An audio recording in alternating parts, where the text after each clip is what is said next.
কিরে, ক্রিকেট খেলা দেখতে গেছিলি কাল? না, এত টাইম আছে নাকি আমার? তোমার সব কিছুতে টাইম আছে, শুধু আমার জন্যই নাই।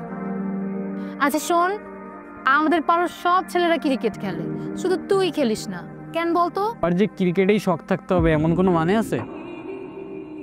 কি শখ আপনার? ফটোগ্রাফি। তা তো জানি, তুই যে মোবাইল দিয়ে ছবি তুলিস না, এত সুন্দর হয়, সেই রকম হয় একদম। আরো ভালো ফটো তুলতে হইলে শহরে গিয়ে শিখতে হবে।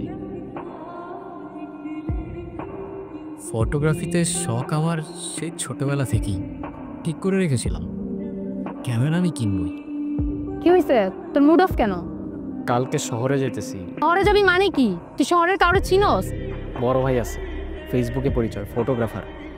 সেই আমারে বলছে ফটোগ্রাফি শিখাবে, আর সেকেন্ড হ্যান্ড ক্যামেরাটা যে কিনবো উনিই ম্যানেজ করে দিছে। যাওয়ার সময় ওই রাস্তাটায় ওয়েট করব, ইচ্ছা হইলে আসিস, না হইলে আসিস না। হ্যাঁ ফাহিম ভাই, কই আপনি? হ্যাঁ ভাই, আমি তো একটু কাজের মধ্যে ফাইসা গেছি। আমার ছোট ভাইয়ের ক্যামেরাই, বুঝছো, ক্যামেরার কন্ডিশন একদম ফ্রেশ। তুমি ওর কাছ থেকে ক্যামেরাটা নিয়ে নাও, আর তোমার কাজের ব্যাপারে আমি দেখতেছি, তুমি টেনশন করো না। আচ্ছা ভাই ঠিক আছে, তাহলে আমি ক্যামেরাটা নিয়ে আপনার সাথে দেখা করতে আসতেছি। হ্যাঁ হ্যাঁ, তুমি ওর কাছ থেকে ক্যামেরাটা নিয়ে নাও, আর দেখো ও মনে রাস্তার সামনেই দাঁড়ায় আছে, আমি তোমার ওর নাম্বার টেক্সট করে দিচ্ছি, তুমি ক্যামেরা নিয়ে নাও। আচ্ছা ভাই, আমি নিয়ে নিতেছি। হ্যালো। হ্যাঁ ভাই, কি অবস্থা, কেমন আছেন? হ্যাঁ ভালো আছি, তুমি ভালো আছো? এই তো ভালো। ফাহিম ভাই একটা ক্যামেরার কথা বলছিল। হ্যাঁ এই যে দাও।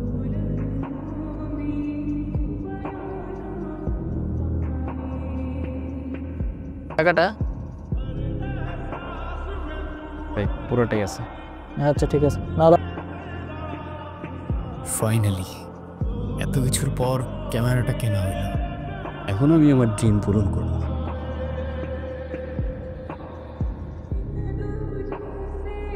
আমার ক্যামেরা কই গেল? আমার ক্যামেরা কই গেল? আমার ক্যামেরা। হ্যালো ভাই। হ্যাঁ কই তুমি? ভাই আমি অনেক বড় একটা বিপদে পড়ে গেছি ভাই। আচ্ছা সমস্যা নাই, তুমি চলে আসো, আমি তোমারে আমার অ্যাড্রেস দিয়েছি, তাড়াতাড়ি চলে আসো। ক্যামেরার ব্যাগটা আমার পাশের সিটে রেখে আমি কখন ঘুমাই গেছি আমি নিজেও জানি না ভাই। এখন কি করবা? দেখো আর একটা ক্যামেরা কিনতে পারো কিনা। কি বলতেছেন ভাই? আমি মিডল ক্লাস ফ্যামিলির ছেলে, আমি এই টাকাগুলো যে কিভাবে ম্যানেজ করছি, কিভাবে যে ক্যামেরাটা কিনছি শুধু আমি জানি ভাই। আমি আরেকটা ক্যামেরা এখন কিভাবে কিনবো? যা তোরে ভাই, আমার টাইম ওয়েস্ট করিস না, যা।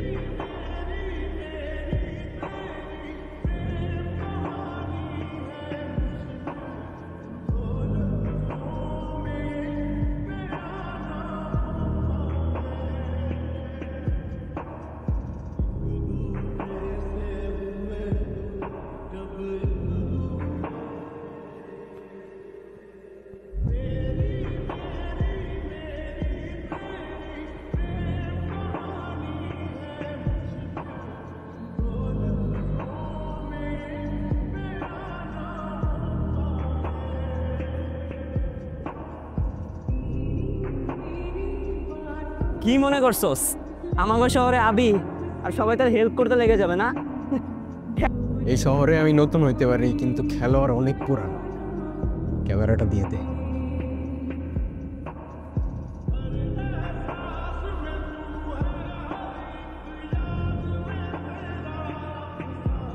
এই সিচুয়েশনে আমি আর বুঝতে পারতেছিলাম না আমি কই যাব। চোখের সামনে এতগুলা রাস্তা, তারপরও আমি একটা অন্ধকার চিপার মধ্যে পড়ে আছি। আর আগেই বলছিলাম, চিপায় পড়লে আমার একটা মানুষের কথাই মনে পড়ে, ঐশী।